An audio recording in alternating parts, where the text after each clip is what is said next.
Amén. Buenas noches, maestro. Buenas noches, compañeros. Bueno, nosotros somos el grupo número 6 y nuestro proyecto se trata de Filadelfia. Nuestros integrantes son nuestro hermano Ever Alexander Sánchez, nuestro hermano Gary Ramos, nuestro hermano José Luis Orante y quien les habla, Cristian Pérez.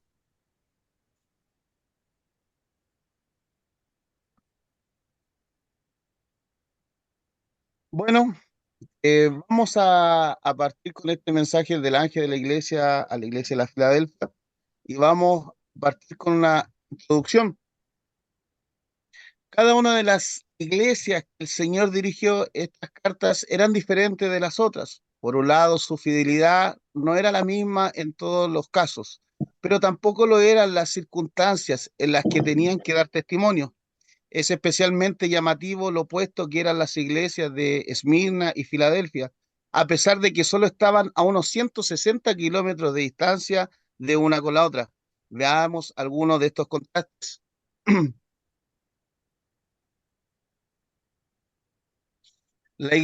la iglesia Esmirna se le decía que algunos iban a ser encerrados en la cárcel, Apocalipsis capítulo 2 versículo 10, mientras que en Filadelfia Dios iba a abrir una puerta que nadie podría abrir, que nadie podría cerrar, Apocalipsis capítulo 3 versículo 8. Esmirna se le dice que iba a pasar por una tribulación de días, Apocalipsis capítulo 2 versículo 10, mientras que Filadelfia el Señor les iba a librar de la hora de la prueba, Apocalipsis capítulo 3 versículo 10. En Esmirna la iglesia tenía que sufrir la oposición que les venía de parte de algunos de los que profesaban por juicio, por judíos, pero que en realidad eran de la sinagoga de Satanás, Apocalipsis capítulo 2 versículo 9, mientras que Filadelfia el Señor iba a hacer que los que se decían ser judíos, aunque eran de la sinagoga de Satanás, vendrían a ser postreras delante de los pies de los creyentes y reconocieron que Dios les había amado. Apocalipsis capítulo 3 versículo 9.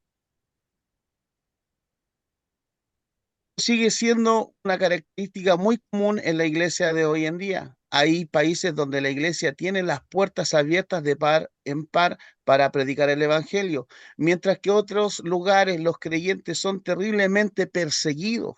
Finalmente, todo depende del propósito de Dios para con su pueblo. En cada caso, les permite que seamos probados de diferente manera, como les cree más conveniente. Ahora le damos el pase a nuestro hermano Gary Ramos. Bueno, hermanos, a nosotros nos compete hablar de la iglesia de Filadelfia, como dijo el hermano Cristian. El mensaje de la iglesia de Filadelfia está consagrado en el capítulo 3, versículo 7 al 13 de Apocalipsis. Ahora entramos al estudio del mensaje a la penúltima iglesia a la que se dirige el Señor Jesucristo en el libro de Apocalipsis. Es tal vez el mensaje más hermoso de todos los que encontramos dirigido a estas 7 iglesias del Asia Menor. La arqueología de la iglesia de Filadelfia, la ciudad de Filadelfia es conocida hoy como Alaşehir, Turquía, es decir, que esta iglesia se encuentra en Asia Menor, en el país de Turquía, fundada en el año 189 a.C. por el rey Eumenes II de Pérgamos, 197 a.C. menos 160 a.C. Eumenes II le dio el nombre a la ciudad por amor a su hermano, que se convertiría en su sucesor, Ítalo II, 159 a.C. y 188 a.C., cuya lealtad le hizo hermano. La ciudad es probablemente mejor conocida por ser una de las 7 iglesias de Asia Menor en este libro de Apocalipsis, siendo esta alabada por Jesucristo, por sus obras perfectas y sin ningún tipo de reprensión. Fue reconstruida por Tiberio tras dos devastadores terremotos en el año 17 y 23 después de Cristo. El cristianismo se apoderó más tarde de otras ciudades y en los primeros días y muchos cristianos fueron martirizados. La ciudad de Filadelfia, hoy Alexandria, es localizada aproximadamente a 45 kilómetros del sudoeste, donde existió la ciudad de Sardis, en la región de Asia Menor, a la orilla del río Cogamis, un tributario del río Hermus. Esta iglesia o esta ciudad estaba ubicada en una región volcánica que hacía de que esta fuera una región muy fructífera a nivel de agricultura y del comercio.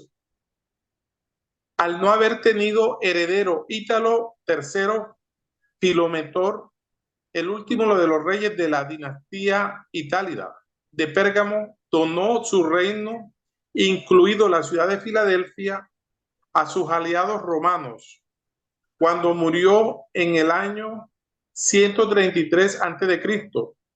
Roma estableció entonces la provincia de Asia en el 129 a.C., al combinar Jonia con el antiguo reino de Pérgamo. Esta ciudad, en la parte de la arqueología, podemos encontrar vestigios de los templos y de las iglesias que ahí se fundaron, se crearon. Todavía hay restos de esas iglesias, restos de las murallas y de cómo era esa ciudad en ese entonces. Le compete continuar con la exposición al hermano José Luis. Dios le bendiga, pastor. Dios bendiga a todos los hermanos. Vamos a continuar con el estudio a Filadelfia. Filadelfia fue fundada en el año 289 antes de Cristo. Y vamos a dar los datos de cómo vivía, cómo era la comunidad de la iglesia de Filadelfia. O sea, no hay un fundador como en las otras iglesias que fue Pablo en su primer viaje, segundo o tercero, o en el cuarto a Roma, ¿va? No que no encontramos datos y solo se encuentran los fundadores, o sea, que no eran cristianos, ¿verdad? Dice que Filadelfia fue fundada en el año 289 a.C. por el rey Egomedes II de Pérgamo, en la ruta que unía Sardis con Colosas. Era conocida como la Puerta de Oriente por estar situada en la ruta principal del correo imperial. Desde Roma al este, la ciudad estaba ubicada encima de una placa tectónica que le llevó a sufrir continuos terremotos. En el año 17 después de Cristo, Filadelfia fue destruida por completo a causa de uno de ellos, siendo construida por Tiberio, un emperador romano. Como resultado de esto, quienes sobrevivieron tenían miedo y la mayoría vivían fuera de las murallas y otros emigraron. La ciudad cambió 3 veces de nombre. Primeramente se llamó Filadelfia, que en griego significa el que ama a su hermano. Esto se debió a su fundador Egomedes II, que de ese modo quiso honrar a su hermano Átalo II, cuya lealtad se hizo ganarse este epíteto. Más tarde, después del terremoto del año 17, cuando la ciudad fue destruida, Tiberio prestó una generosa ayuda. Tiberio es un emperador romano también, prestó una ayuda para reconstruirla y por eso recibió el nombre de Neo Cesarea en su honor. Y medio siglo más tarde, bajo Vespasiano, también otro emperador romano, volvió a cambiar en el nombre de Flavia. Su principal fuente de comercio fue la producción de uvas, también conocida como la pequeña Atenas debido a los templos paganos de la ciudad. Los cristianos en Filadelfia estaban experimentando gran aflicción por la persecución contra ellos. De acuerdo con la historia, Cuando Policarpo, el discípulo, fue martirizado en Esmirna en el año 156 después de Cristo, hubieron 11 cristianos de Filadelfia que compartieron ese mismo fin junto a él. ¿Qué significa Filadelfia en lo espiritual? El nombre de Filadelfia en lo espiritual deriva del griego y significa amor fraternal. La ciudad de Filadelfia fue fundada por el rey Eumedes de Pérgamo. Tenía un hermano llamado Átalo. Se distinguía por su fidelidad. Eumedes le apodó Filadelfo, que significa muy amigo del hermano. El rey, en honor a su hermano, fundó la ciudad Filadelfia, amor fraternal. Filadelfia se caracterizó por ser una ciudad que difundía un mensaje griego helénico. En el año 17 después de Cristo fue destruida con Sardis. César Tiberio la construyó. Al hacerlo, los ciudadanos le hacen un templo germánico al hijo de César para adorarle. Había adoración a templos de Zeus, Artemisa Diana, que es la misma Diana de los Efesios, Afrodita, Eros, Dionisio, que es apodado o nombrado el dios Baco, dios del vino. En esta ciudad pagana perversa se fundó una iglesia, pero no cualquiera, sino una iglesia fiel e irreprensible. Volviendo a la epístola, tenemos que decir que la iglesia de Filadelfia se caracterizaba por su fidelidad al Señor Jesucristo, atributo que deseamos poseer todos los creyentes. Esta iglesia, al igual que la iglesia de Esmirna, son consideradas como las iglesias ejemplo para nosotros, iglesias a las cuales el Señor no dirige queja, deteniéndose solo a elogiar las cualidades más sobresalientes en las cuales como el Señor se regocija. Le sigue exponiendo el hermano Ever.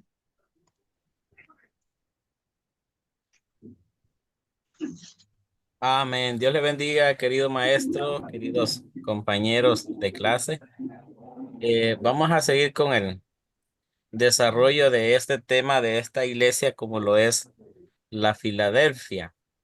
Dice, el mensaje a esta iglesia es un mensaje de amor y de ánimo, y más que todo, de promesas a ser protegida por su fidelidad en medio de la calamidad y de la prueba.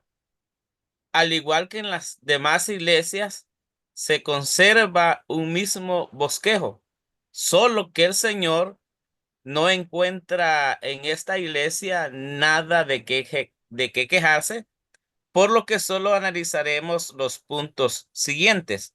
Y ahí tenemos 5 puntos, como es su título, su elogio, su promesa y exhortación y su recompensa. Continuamos y dice, la primera cualidad es con respecto a su carácter. Según Apocalipsis 3:7 dice, escribe el ángel de la iglesia en Filadelfia, esto dice el santo, el verdadero, el que tiene la llave de David, el que abre y ninguno cierra, y cierra y ninguno abre. Este título declara 3 cualidades con respecto a la persona de nuestro Señor. La primera nos declara que Él es santo, como una característica que va íntimamente ligada con su posición de realeza, como nos dice 1 Pedro 1:16. Encontramos también Levíticos 11:44-45 y 19:2, que nos hacen referencia de lo antes mencionado. En esta primera cualidad se agrega que Dios es verdadero, lo que nos hace entender que Él es la verdad. No es hombre para que mienta, ni hijo de hombre para que se arrepienta. Él es de igual manera verdadero en acción. No hay otro título mejor para dirigirse a una iglesia que se distingue por su santidad, por su fidelidad y la verdad. Estos títulos declaran la deidad del Señor en su grado máximo y en su capacidad de único juez de todas las cosas, según encontramos en Apocalipsis 6:10. Debemos comparar también estas cualidades con lo que dice Isaías 6:3, 40:25 y Juan 14:6, 16:13 y 15. Versículos que ratifican las mismas cualidades que se aplican al Señor Jesucristo y que son atribuidas a Dios mismo. Ahora miraremos lo que es la segunda cualidad, esto ya con respecto a su posición divina. Él es constituido rey por el acto oficial de Dios de gobernar todas las cosas, como también nos apunta el escritor a los Hebreos en Hebreos 1:5 al 14, donde nos muestra que el Hijo es superior a todos y es a Él a quien se le ha dado toda autoridad, dominio sobre todo. Además de todo lo que se ha dicho, este título dice de Él, el que tiene la llave de David. Esta profecía fue dada por el profeta en Isaías 22, 20 al 25, y la dio con respecto a Eliaquim, hijo de Hilcia, quien había de sustituir a Semna, quien administraba como mayordomo el tesoro del rey de Judá. El Señor reclama esta profecía para su persona en la carta a Filadelfia, declarando de que Él es aquel a quien Dios ha entregado su gobierno y su tesoro, y cuya prueba es el hecho de que Él posee la llave de David, aquel a quien se le dio la promesa de la eternidad de su reino, según Crónicas 7, 11 y 12. La tercera cualidad es con respecto a su administración. El que abre y ninguno cierra, y cierra y ninguno abre. Este hecho no declara su capacidad, sino su actividad como mayordomo y administrador de los bienes de su Padre. El Señor Jesucristo es aquel a quien se le ha dado autoridad para ejercer esta actividad.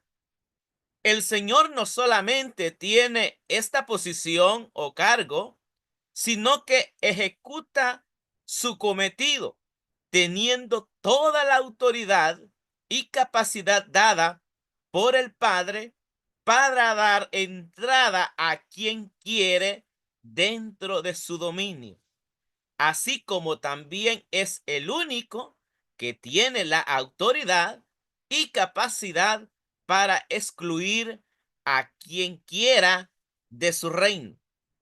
Estas palabras tienen como objetivo darnos una completa seguridad a pesar de las pruebas de en quien hemos confiado nuestro tesoro. Tenemos que comprender que Él es el santo, el verdadero, el que tiene en sus manos la llave del poder y por tanto es el que gobierna todas las cosas conforme a su voluntad. Aquí debemos de recordar a Romanos o lo que vemos en Romanos 8:31, que dice, ¿qué pues diremos a esto? Si Dios es por nosotros, ¿quién contra nosotros? Desde una perspectiva exegética, el libro de Apocalipsis describe la iglesia de Filadelfia como una iglesia fiel y perseverante. En Apocalipsis 3:8, Jesús dice que ha puesto delante de ellos una puerta abierta que nadie puede cerrar. Esto puede referirse a oportunidades para predicar el evangelio o a la protección divina de la iglesia. Además, la iglesia de Filadelfia es reconocida por su paciencia y obediencia a la palabra de Dios. En general, la iglesia de Filadelfia es un recordatorio de la importancia de la perseverancia y la fidelidad en la fe cristiana. Es un llamado a estar atentos a las oportunidades que Dios nos da y a ser pacientes y obedientes en el camino de la fe. También es un recordatorio de que Dios siempre está con nosotros y nos protege, incluso en tiempos difíciles. En un resumen, el estudio histórico, cultural y exegético de la iglesia de Filadelfia nos muestra una iglesia que, aunque enfrentaba desafíos y dificultades, permanecía fiel y perseverante en la fe cristiana. Dejo a mi hermano Cristian, quien continuará con la conclusión de esta enseñanza.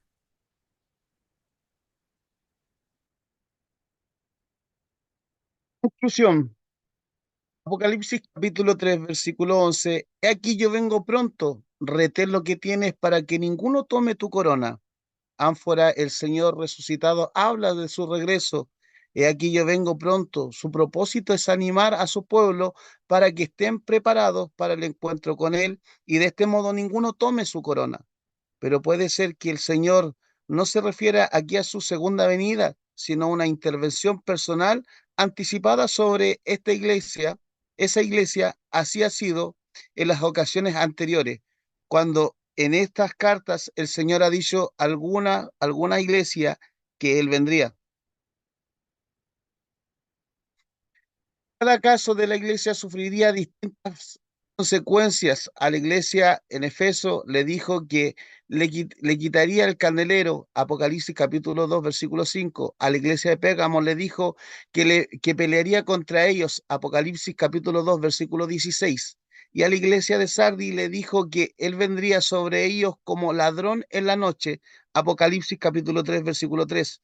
En estos tres casos, la venida del Señor sobre su iglesia sería con el propósito de juzgarla, pero en el caso de la iglesia de Filadelfia ocurre lo contrario. Su venida sería para protegerlas en en la hora de la prueba. Cristo exhorta a cada creyente a mantenerse firme en lo que tiene frente, a las tentaciones, a las atracciones de este mundo.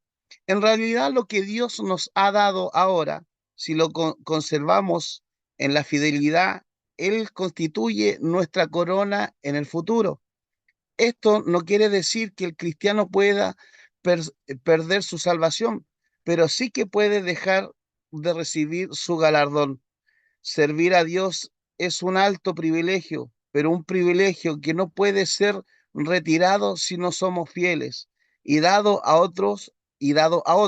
Así fue con eso que perdimos la primogenitura a favor a Jacob o a Rubén con Judas y Saúl ante David.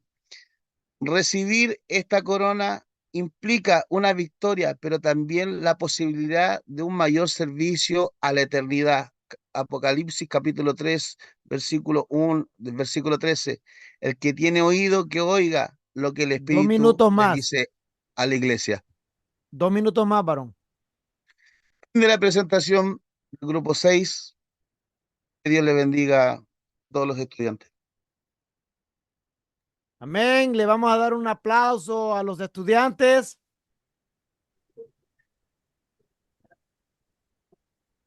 Ok, Dios bendiga a todos los que acaban de entrar. La exposición está grabada. Los que ya entraron, los que están ya ratos. Amén. Todos ustedes no hubiera quitado hubiera dejado las diapositivas, varón. Ponga las diapositivas de nuevo, desde el principio. Ok, todos ustedes saben quién es el que necesita y quién no necesita nota, ¿verdad? Así que yo quiero escucharlos a ustedes. Quiero escucharlos a ustedes. A ver, ¿quién quiere puntos ahora? Alguien que quiera preguntar algo, quiera dar que quiera participar en esta clase de la exposición con los hermanos. Todos aquí saben quiénes necesitan notas y quiénes no necesitan notas. Así que esta es su oportunidad, ¿verdad?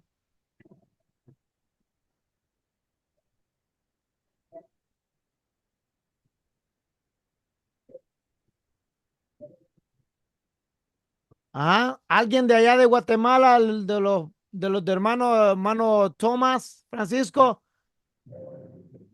Todo el mundo aquí sabe quién necesita nota, ¿verdad?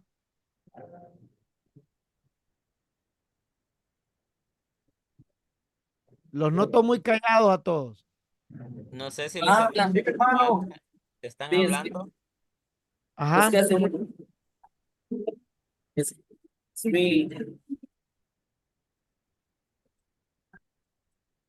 Sí, hermano. A ver, ¿quiere participación, por favor, en la exposición? Es que todo se mira ya. Mucho veces. Sí, lo que pasa, como aquí está el servicio aquí al lado abajo, Ajá. entonces no estamos aquí con la bocina.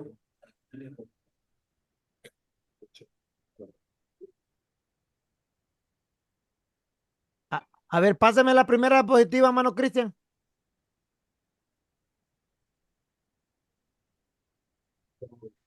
A ver, pásame la primera. Se quitó la presentación.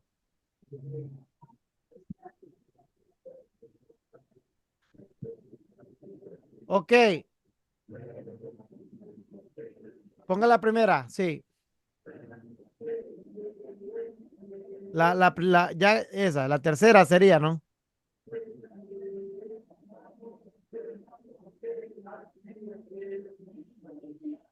¿A dónde estaba ubicada la iglesia de Filadelfia? Para cualquiera de los que pusieron. ¿A dónde estaba ubicada la iglesia de Filadelfia?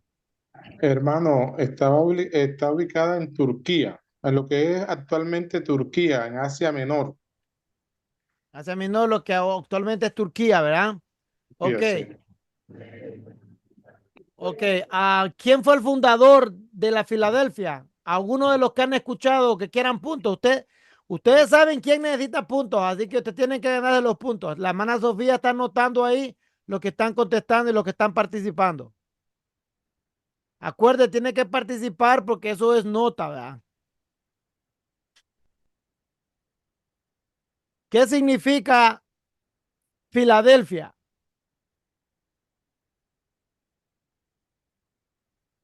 Fiel y verdadera, hermano.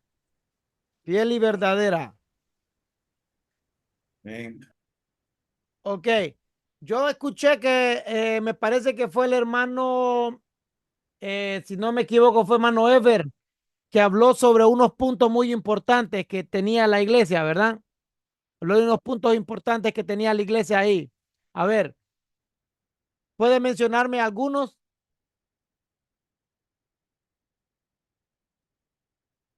Tenía unos puntos, esa sería la 12, varón, la 12. La 12. Ok. El subtítulo, tenemos la hermana Aiza. Me levantó la mano mi hermana Aiza. Dígame, hermana.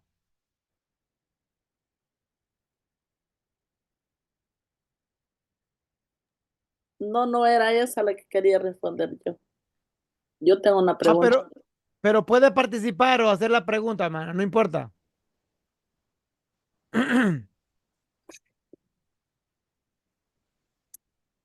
Espérame que lo anoté, pero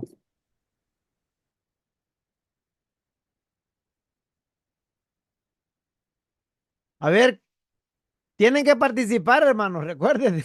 Ya los hermanos ya expusieron. Si ellos quieren más nota, pueden seguir, pero lo que yo necesito es que ustedes participen, ¿verdad? A ver, alguien que me pueda hablar de estos 4 puntos que ven ustedes acá. Yo necesito que cada uno de ustedes, Pastor Mario, quisiera escuchar hermano Pastor Mario, hermana Ana Báez, necesito que escucharla también. Todo aquel que quiera levantar puntos tiene que hablarme.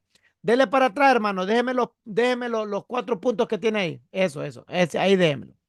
Mana Heidi, mano Pastor Juan Pablo, Dios me le bendiga.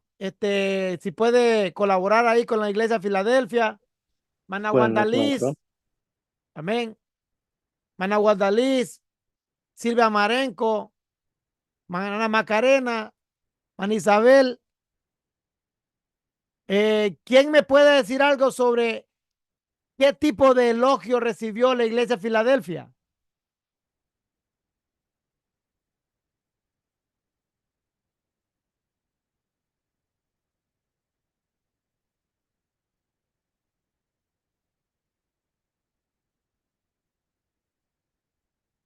Amén, los escucho.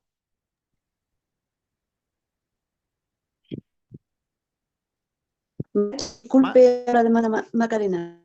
Sí, mi hermana. Estoy tratando hace rato de levantar la mano, pero tengo mala la señal acá, no sé qué pasa.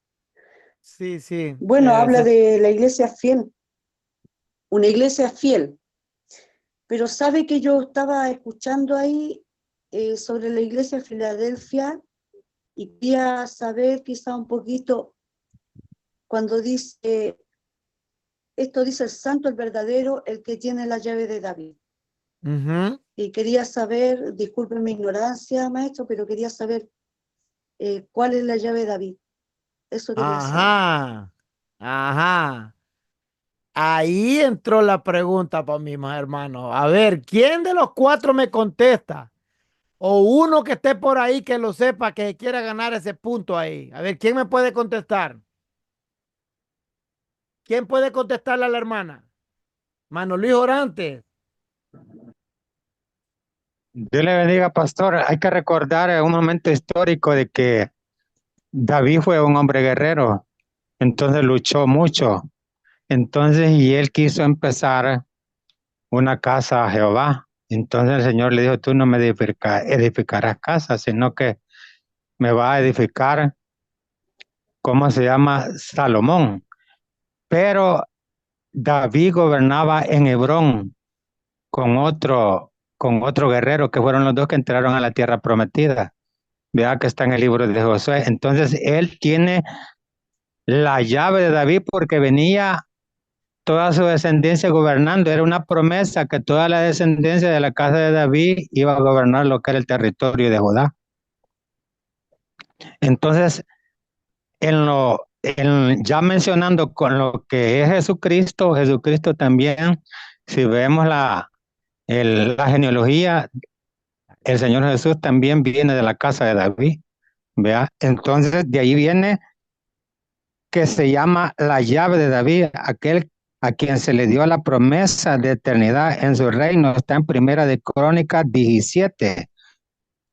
Primera de Crónicas 17, capítulo 17, versículos 11 y 12. Solamente, pastor.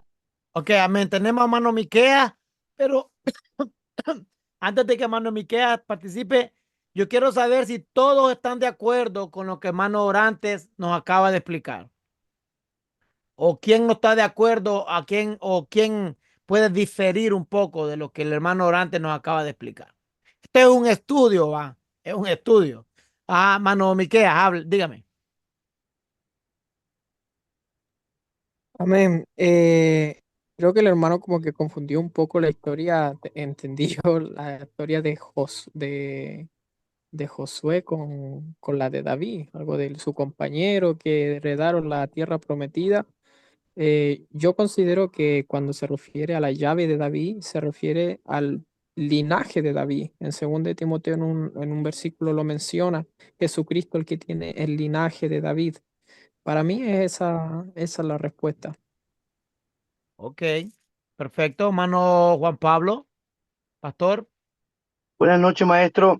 En este mensaje a la iglesia de Filadelfia, Jesucristo, hablando a su iglesia, señala no solamente que tiene la llave de David, sino que el santo es el verdadero.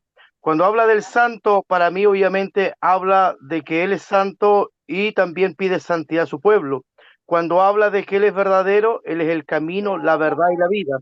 Y cuando dice el que tiene la llave de David, para mí obviamente, ya así lo puedo entender yo, el que abre y ninguno cierra y cierra y ninguno puede abrir, está hablando de la oración, de la comunión, obviamente, que tenía con David. No solamente habla del linaje de David, creo que es más amplio, más profundo, porque sabemos en realidad que Jesús obviamente viene a través del linaje de David, pero sabemos que la oración es la que abre todas las puertas. David tenía una comunión personal y especial con el Señor, y a través de esa oración, a través de esa comunicación, se abrieron muchas puertas y también él ganó muchísimas victorias.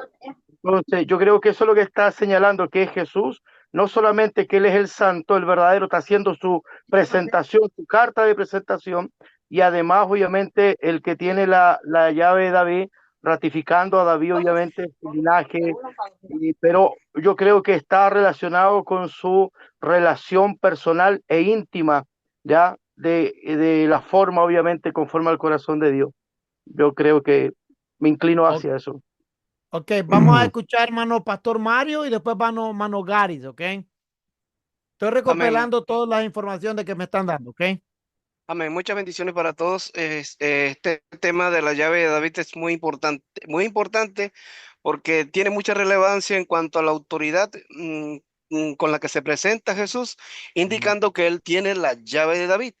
Debemos recordar que en 2 de Samuel 7:16 habla de un derecho para un heredero legítimo del trono. Y como él es el descendiente directo de la realeza, de una realeza, él viene siendo, por eso es que la Biblia lo llama como Rey de Reyes y Señor de Señores. Cuando él dice, yo tengo la llave de David, de acuerdo a 2 de Samuel 7:16, dice que el cumplimiento de la promesa mesiánica de un reino eterno, según segunda de Samuel 7:16, como heredero legítimo del trono, tiene el derecho absoluto de gobernar. Entonces, ese derecho absoluto de gobernar como heredero directo de la realeza, ya que viene de la realeza de David, de ese linaje real de David. Por eso es que él tiene esa llave. Esa es una tipología que representa su autoridad como heredero legítimo. Mesiánica, claro que sí. Eso le faltó, ahí le faltó. La llave de David, de un minuto, hermano Garis. La llave de David es una tipología de la autoridad mesiánica de Jesucristo. Eso. Perfecto. Ok, hermano Garis.